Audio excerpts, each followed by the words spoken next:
Class 9th के सभी विद्यार्थियों के लिए खुशखबरी। आज अपन वार्षिक परीक्षा का हिंदी का पेपर सेट सी समझेंगे।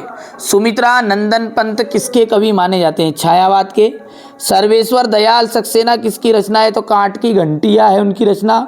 वीर रस का स्थायी भाव होता है उत्साह। तिब्बत में अधिकतर की जमीनें किसको दे दी जाती है? तो जागीरदारों को दी जाती है। रचना के आधार पर भेद होते हैं वाक्य के 3। मृदुला गर्ग की मेरे संग की औरतें, ये रचना है आपके बुक में। यहां से संदेश हो जाएगा कोयल, जिसके कारण स्थायी भाव जागृत होता है उसे अपन कहते हैं आलंबन। मान प्रत्यय है क्या? अभिमान में क्या है? तो अभिमान में मान यहां पर प्रत्यय लगा है। उमा ने डेडेडेस की परीक्षा पास कर ली तो BA की।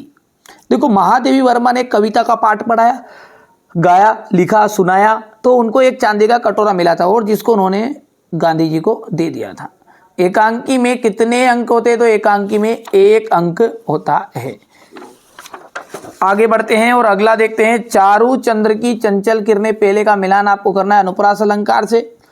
बिहार का मिलान हो जाएगा जाबिर हुसैन। तीसरे का आ जाएगा निपात शब्द। चौथे का आपको मिलान करना है स्वतंत्रता सेनानियों से और नाटक के सम्राट हो जाएगा जयशंकर प्रसाद। छठे का आ जाएगा अप्रिय हो रहा है। छायावादी काव्य में कवि प्रकृति का मानवीकरण किया गया है। दोहा जो है एक मात्रिक छंद का उदाहरण है। क्या? तो सत्य। छायावादी काव्य में प्रकृति का क्या किया गया? मानवीकरण किया गया है। बिल्कुल राइट बात है। दोहा जो है एक मात्रिक छंद है, सत्य है। एक टोपी पर 2500 जूते न्योछावर होते हैं, यह असत्य रहेगा। किरण शब्द का पर्यायवाची शब्द क्या है? रश्मि है। उमा के व्यक्तिगत में साहस की कमी है, असत्य रहेगा। आचार्य रामचंद्र शुक्ल हिंदी के प्रसिद्ध निबंध लेखक है, यह सत्य रहेगा। मरकत के खुले डिब्बे सा क्या है? पर्वती ग्राम।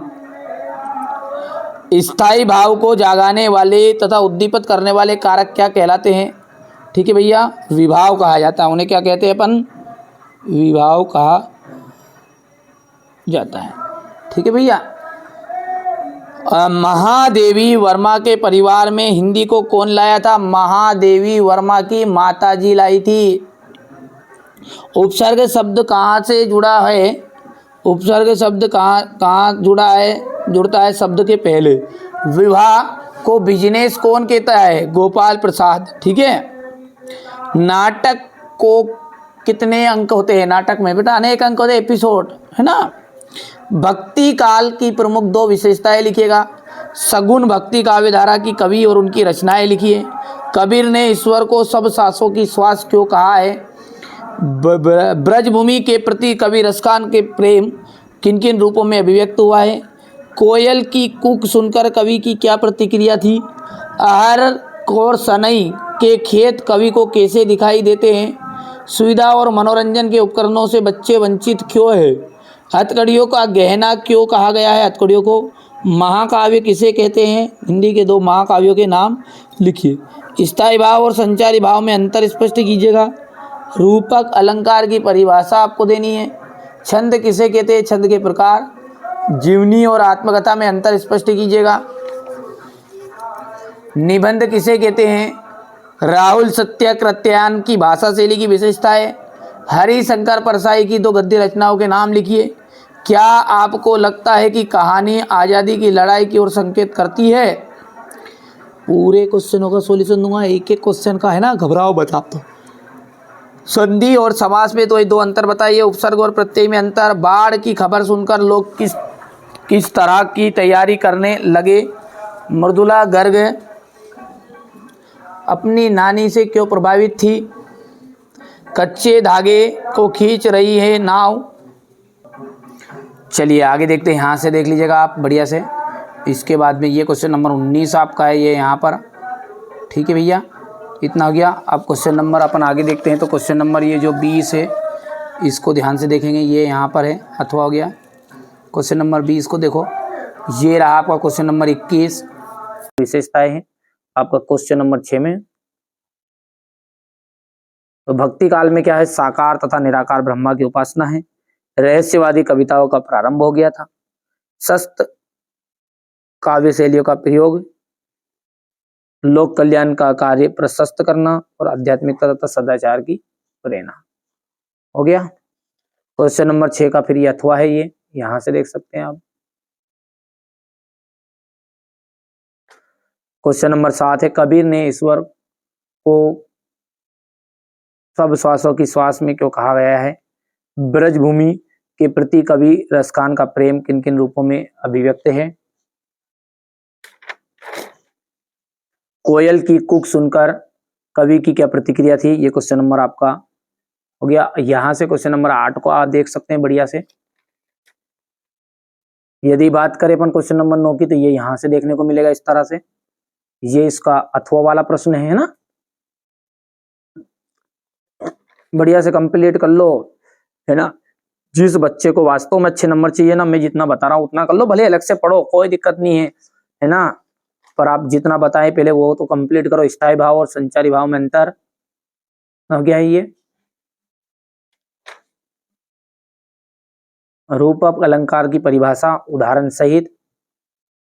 छंद किसे कहते हैं? छंद के प्रकारों के नाम। जीवनी और आत्मकथा में अंतर हो गया है, हो गया। इसके बाद में ये निबंध किसे कहते हैं?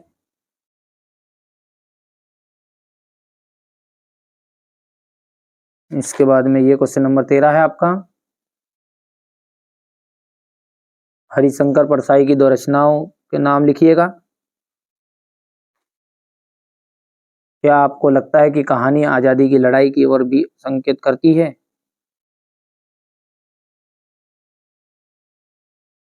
हो गया इतना। ये क्वेश्चन नंबर 14 है। ये क्वेश्चन नंबर 15 रहेगा।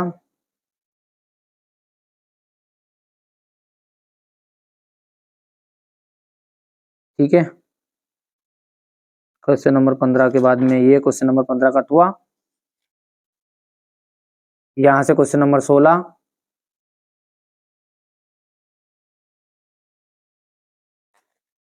उपसर्ग और प्रत्यय में अंतर। क्वेश्चन नंबर 17, फिर इसके बाद में आगे देखते हैं तो यहां से ये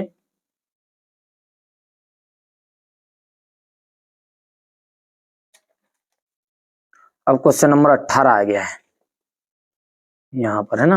अब क्वेश्चन नंबर 18 है तो अपन क्या करेंगे, पहले पेपर को देखेंगे। क्वेश्चन नंबर 18 को ध्यान से, ये यहां से हो गया।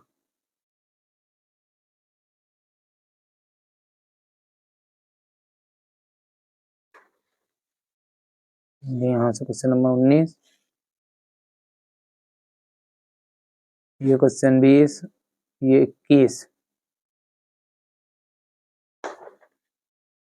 यहाँ से क्वेश्चन नंबर 22,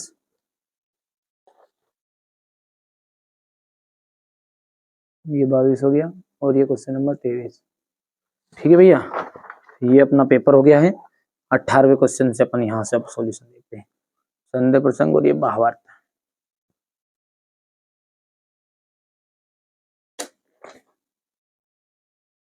ये प्रश्न 18,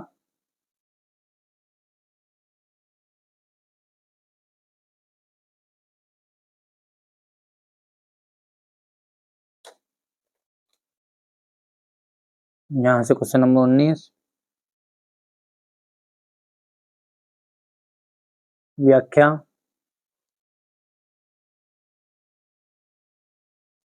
ये क्वेश्चन 19, यहाँ से देख लीजिएगा, ये व्याख्या हो गई है। ये क्वेश्चन 20,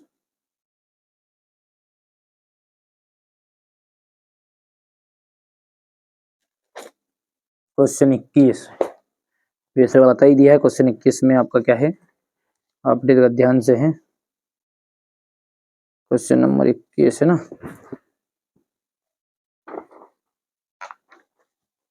यहाँ पर है ये क्वेश्चन नंबर 21, है ना। ये इसका हो गया है, अंदर शीर्षक में भी वो सब कुछ। ये इसका अथवा वाला क्वेश्चन नंबर 21 का अथवा है। ये अथवा कौन सा है, यहाँ पर है ये।